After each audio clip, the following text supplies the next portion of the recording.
copy of this ordinance can be found on the county's website under Board of Supervisors Ordinances number 81. These procedures include the ability for the Board of Supervisors and other county public entities to conduct electronic meetings. Information on how to access these meetings by video and telephone will be posted on the county's website. The provisions of the emergency ordinance and electronic meetings is in effect for a period of 60 days unless amended, rescinded, or readopted by the Board of Supervisors. An audio recording is being made of the meeting, which will be linked from the county's website. Notice of the meetings along with access information has been posted on the county's website and at the front of the historic courthouse. An electronic meeting link was also sent to those persons that have asked to be part of the board's agenda list. As each person joins the meeting, the public audio will be muted to avoid background noise, and the board and staff audio will be open. If a meeting calls for public comment, the chairman will announce that the meeting is open for comments and public lines will be unmuted. Those with an audio connection should use *9, which will notify the moderator that you wish to comment. To unmute your own phone, you should use *6. Those with video capability are to use the raise hand feature to be recognized by the chair. Each person will be given 3 minutes to speak, and each speaker must identify themselves when speaking. All votes will be by roll call and recorded in the minutes. Board members who leave the meeting or arrive must verbally note their attendance. If all board members are not joined by video, a roll call will be made every 2 hours to confirm a quorum. All right. Does any other board member have any questions about this process? If not, essential business of this board is being done. The purpose of this meeting is for a public hearing on emergency ordinance extension and also Board of Equalization ordinance. At this time, could we have roll call? Mr. Coons? I am not showing as present. Okay. Mr. Mansfield?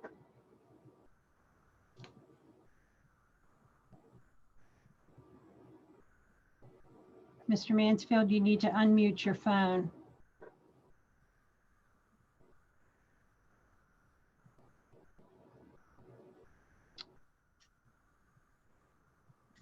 You can come back to him. Mr. Mansfield? Yes. Present. Mr. Williams? Present. Mr. Kimbrough? Present. And Mr. Jesse? Present. We have everyone here except for John. Correct. Right now? That's Okay. correct. We have a quorum. Well, I will open up the agenda at this time, public hearing on emergency ordinance extension. Heather, could you go over that with us at this time? Yes, Mr. Chairman. So as you will recall, in March 31st, you adopted an emergency ordinance allowing the continuity of government and allowing you to have your meetings electronically. And the Virginia Code Section 15.2-1427 says that you can adopt an emergency ordinance without a hearing and without much notice because it's an emergency. We did not do that. We did give notice. We did publish it. We did put it on our website. We did, and we adopted it. But because it was an emergency ordinance, it's only good for 60 days, according to the code. So you have to then, during that 60-day period, re-advertise it for 2 consecutive weeks, which we have done, and then you have a public hearing and you decide if you want to adopt it. If it's, now you're adopting it pursuant to the statutory requirements if you need to re-adopt it. So that's where we are today. We're still continuing to meet electronically. So I made a couple of revisions. I removed the words. If you go to the first page, you'll notice that it just says electronic meeting in the heading. That was some typographical corrections there. It's an electronic meeting. We changed the date. As you go down to page 2, you'll see the next change. There's none on there. I'm sorry. Next, page 3. I just removed in the whereas, instead of saying emergency ordinance, it's now just an ordinance. Again, a typographical change there, and the now, therefore be it ordained for the correct date. And then the last change was made in the last 2 major changes, paragraph 5. The provisions of this ordinance shall remain in full force and effect for 6 months unless amended, rescinded, or readopted by the Board of Supervisors in conformity with the notice provisions in 15.2-1427. That's how long your ordinance is good for under that code section. You can obviously make it shorter if you want. I just assumed you wanted the maximum amount, because the idea is that, let's say in August, we're able to resume meeting in person and we're no longer meeting electronically, then the board would just rescind this ordinance and we would do away with it if that's not needed. Paragraphs 9 and 10 were added. Paragraph 9 is just stating that the public hearings will be advertised in accordance with FOIA, Virginia's Freedom of Information Act, which we have already done, and that we notify the public of the ways in which they can attend and participate in lieu of physical presence, which we have done as well. All of our meetings are open to the public. We provide the Zoom information. We are requiring a password for security purposes, which is a very simple password. And in fact, I think the paper has actually published the password, but we are simply trying to prevent being hacked like Fairfax County and some of the other jurisdictions that have had some pretty awful experiences that our IT can weigh in if needed. And then lastly, paragraph 10 simply says that if we can't meet a statutory deadline during this pandemic, and because we have such short staff at this time, and everybody's wearing a lot of extra hats than they normally wear, failure to meet such deadline shall not constitute a default violation, approval, recommendation, or otherwise. This is just language in there that I felt was, one, it's numerous localities are adopting it, but I think it's just a good idea in case for some reason we're not able to meet a statutory deadline, let's say with zoning or maybe with the Freedom of Information Act. We have every intention of meeting them, and that is my advice, and that has been the stance of the county administrator and the board. But I think the realization is that, God willing, none of us get sick. But for instance, if I'm ill and I'm out for 14 days quarantined, it's just me in my office, or if Matt or Betty become ill, everybody wears so many intricate hats that it could really, or Dave Kretz with zoning, it could completely throw off our ability to meet those deadlines. And we don't necessarily want that to result in an approval. So those are the changes that I made. Let me know if you have any questions. Right. Does any board member have any question with the changes? I'm not hearing anything, so but anyway, we'll vote on that tonight or tomorrow, next month. How does this work? You will vote tonight, sir. It's just like a normal public hearing, so we would open it up for public comment, close the public comment period, and the board discusses and takes a vote amongst themselves. Okay, all right. So, So, Mr. Chairman, I just want to let you know John Coots is in by phone. okay, John's in. Yeah, thanks, Kevin. I was going to bring that to their attention too. Confirmed, I'm here. Okay, thank you, John. All right, well, before I would like to open the public hearing on this emergency ordinance extension, but before that, I will again give you the requirements. The chairman will invite an additional person other than the committee meet and staff attend the meeting to make a comment. Those attending the meeting with the video capability will use the hand raise feature to request to speak. Those with audio only capability will use dial 9 feature on the phone, which will indicate the moderator that you wish to speak. Use 6 to unmute your phone. Each speaker will be given his or her name and address and record. Each speaker or individual will be given the opportunity to speak during the public comment period and/or each public hearing item. All comments and remarks will be addressed to the board and the audience, not the audience, and each individual will be allowed 3 minutes to speak. So at this time, we would like to open the public hearing on the emergency ordinance extension. Mr. Chairman, I don't see anyone with their hand raised. You don't see anybody with their hand raised? No, sir. All right, but the public comment section is over with, public hearing, and now I'm gonna open up to the board. What's the will of the board at this time for the emergency ordinance extension? Do we have a motion to approve the emergency order extension? Mr. Chairman, I would Yes. like to, Mr. Chairman, I would like to make the motion that we approve an extension to the emergency ordinance. All right, we have a motion by Pete Mansfield. Do I have a second? Second. We have a motion, probably second, by Reginald Williams. Do we have any more discussion? Yeah, I apologize, everyone. I'm not usually one to extend anything, but if the county attorney could repeat her comments, I was not in and I could not hear what the changes were, and I apologize. All right, well, Matt, could you pull that up on the screen again? Yeah, I was going to ask John, Mr. Chairman. So John would know. Yeah, can you see the screen, John, or do you just need to listen to them?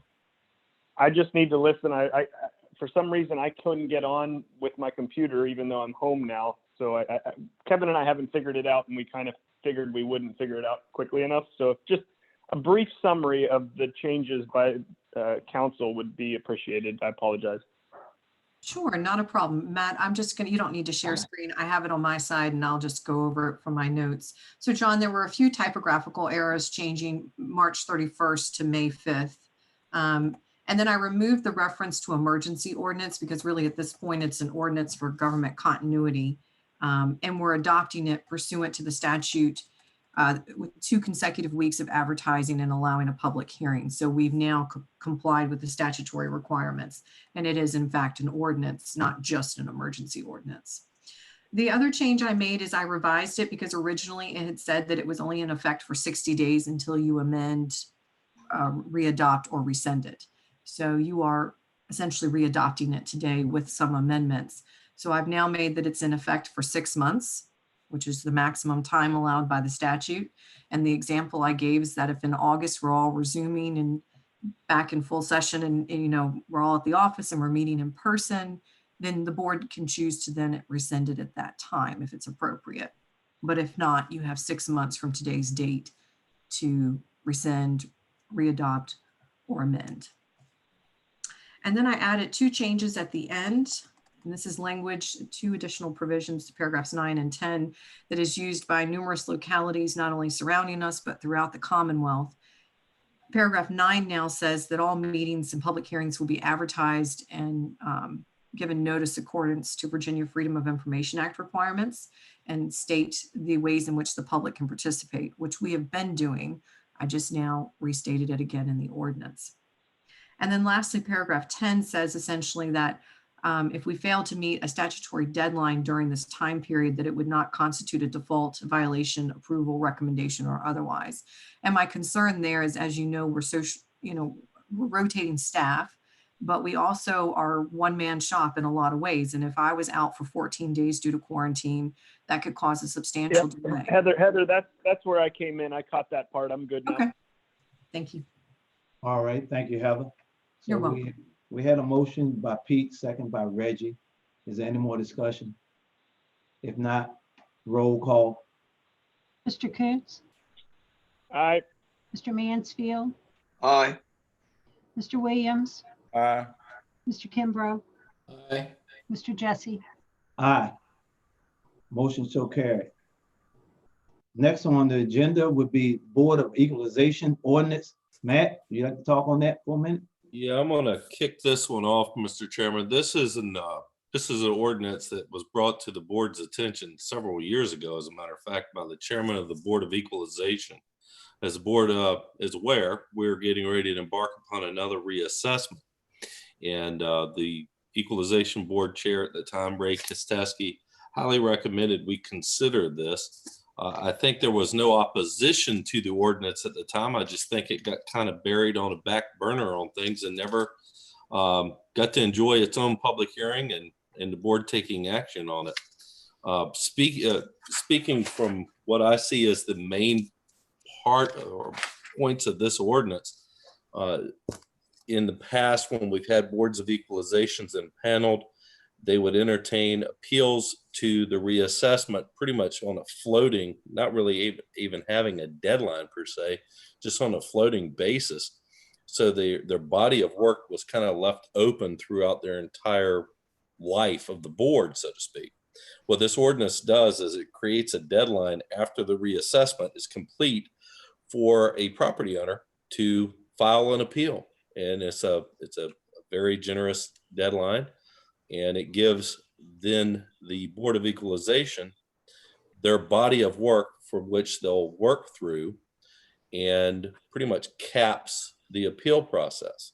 Anyone missing that appeal process would have to, I guess, go to circuit court and appeal the reassessment. It does give ample time for appellants to seek relief and remedy from the Board of Equalization, but at the same time, it kind of gives us a deadline, or gives them a deadline, so they know all of the cases that they have in front of them and can process their way through them in order to expedite the reassessment process. That's kind of a summation, and I'll share my screen so you can see that ordinance as well.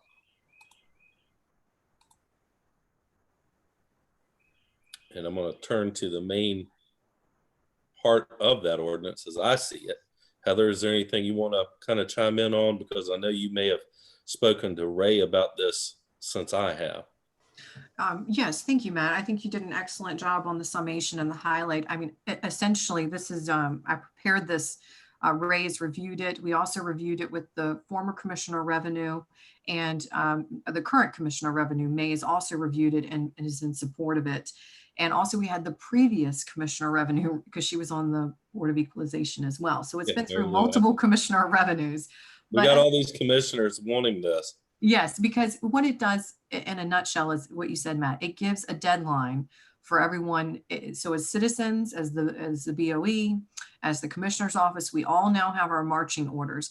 But I do want to stress that there are 3 appeals processes. You can appeal to the real estate assessor, and then if you're unhappy with that, then you appeal to the Board of Equalization, and then you appeal to the circuit court if you're unhappy with the Board of Equalization's determination. You can always go straight to the Board of Equalization and skip the assessor, or you can skip all of those and go straight to the circuit court. And of course, there are some appeals that are appropriate to the Commissioner's Office in specific circumstances with actual errors, not opinions of errors, I mean actual errors.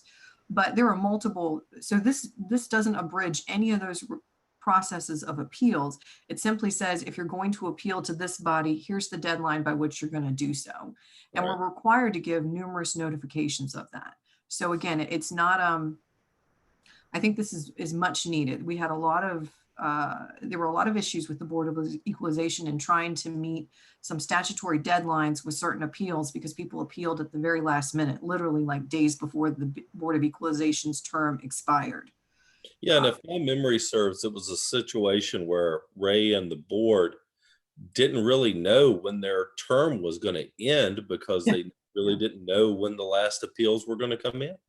Yeah, so I shouldn't say we had lots of issues. I would say they were very specific, but unfortunately we kind of had a couple of them in a short period of time there. And then also there was an issue with having enough, having a quorum of the Board of Equalization. So there were some in-house issues that this will address as well.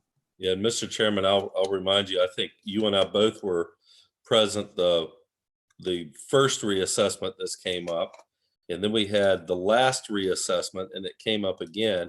And now we're getting ready to start a third reassessment and still haven't done the ordinance. Not that, you know, defining the timeframes people could appeal by.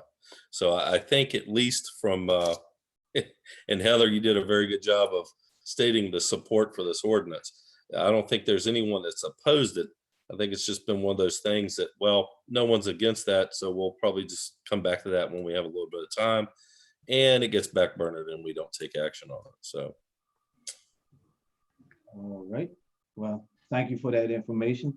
At this time, I'd like to open the public hearing on this Board of Equalization ordinance. Do we have anyone on that? I don't see any hands up. Just remind everyone, if you want to raise your hand over the phone, it's *9. And otherwise, if you're logging in from the Zoom app, you're going to use the raise your hand feature. I was kind of hoping we would have Ray or someone from the Equalization Board online tonight to kind of talk about some of their experiences, but Matt, We got a hand raised, isn't it? Did I Yep, see- there is a hand. I see a hand raised right there. Number. Here we go. All right. Okay. All right. With the number ending in 8417, please state your name and where you're from. My name is Raymond Kateski. I'm from 79 Harbor Landing Court, Urbana, Virginia. I just wanted to say publicly, I applaud the summary that was given by Matt and Heather, and I urge you once again to adopt this ordinance. It's not confrontational.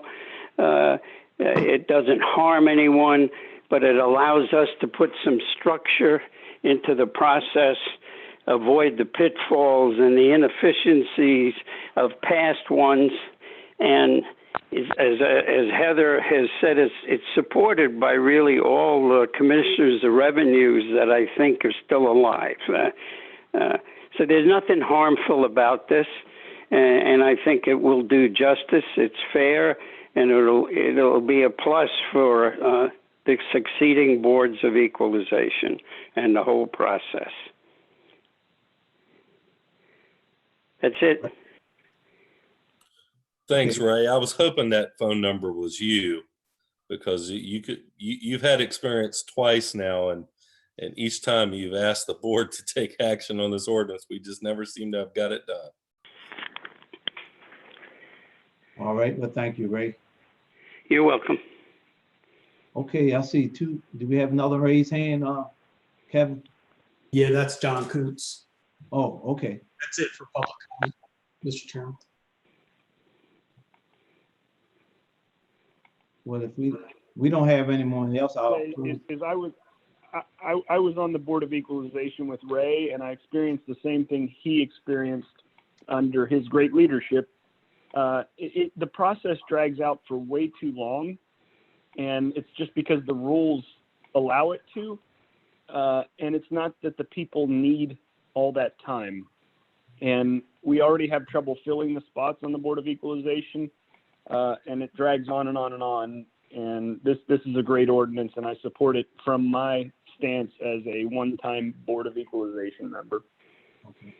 All right. Well, and right now, then I'm going to close public comment at this time and then open up for the board then. Because I didn't get a chance to close, so I'm closing it now.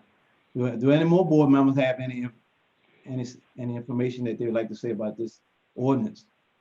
If not, do we have a motion to approve the equalization ordinance?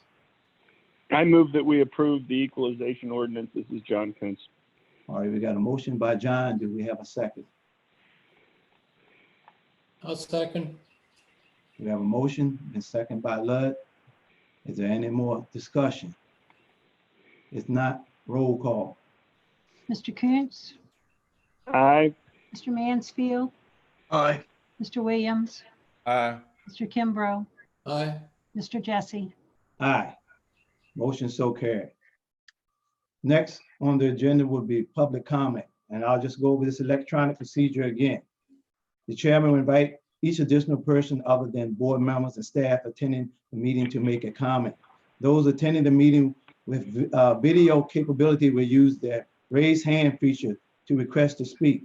Those with audio only capability will use the dial 9 feature on the phone, which will indicate to the moderator that you wish to speak. Use 6 to mute your phone. Each speaker will give his or her name and address for the record. Each speaker or individual will be given an opportunity to speak during the public comment period and or each public hearing item. All comments and all remarks will be addressed to the Board of Supervisors, not the audience. Speaker will be given 3 minutes to speak. A timer will change to yellow indicating 30 seconds left, then will change to red when the time is up. An audio indicator will be also given, and you'll see it on the screen. I like that way that works, Betty.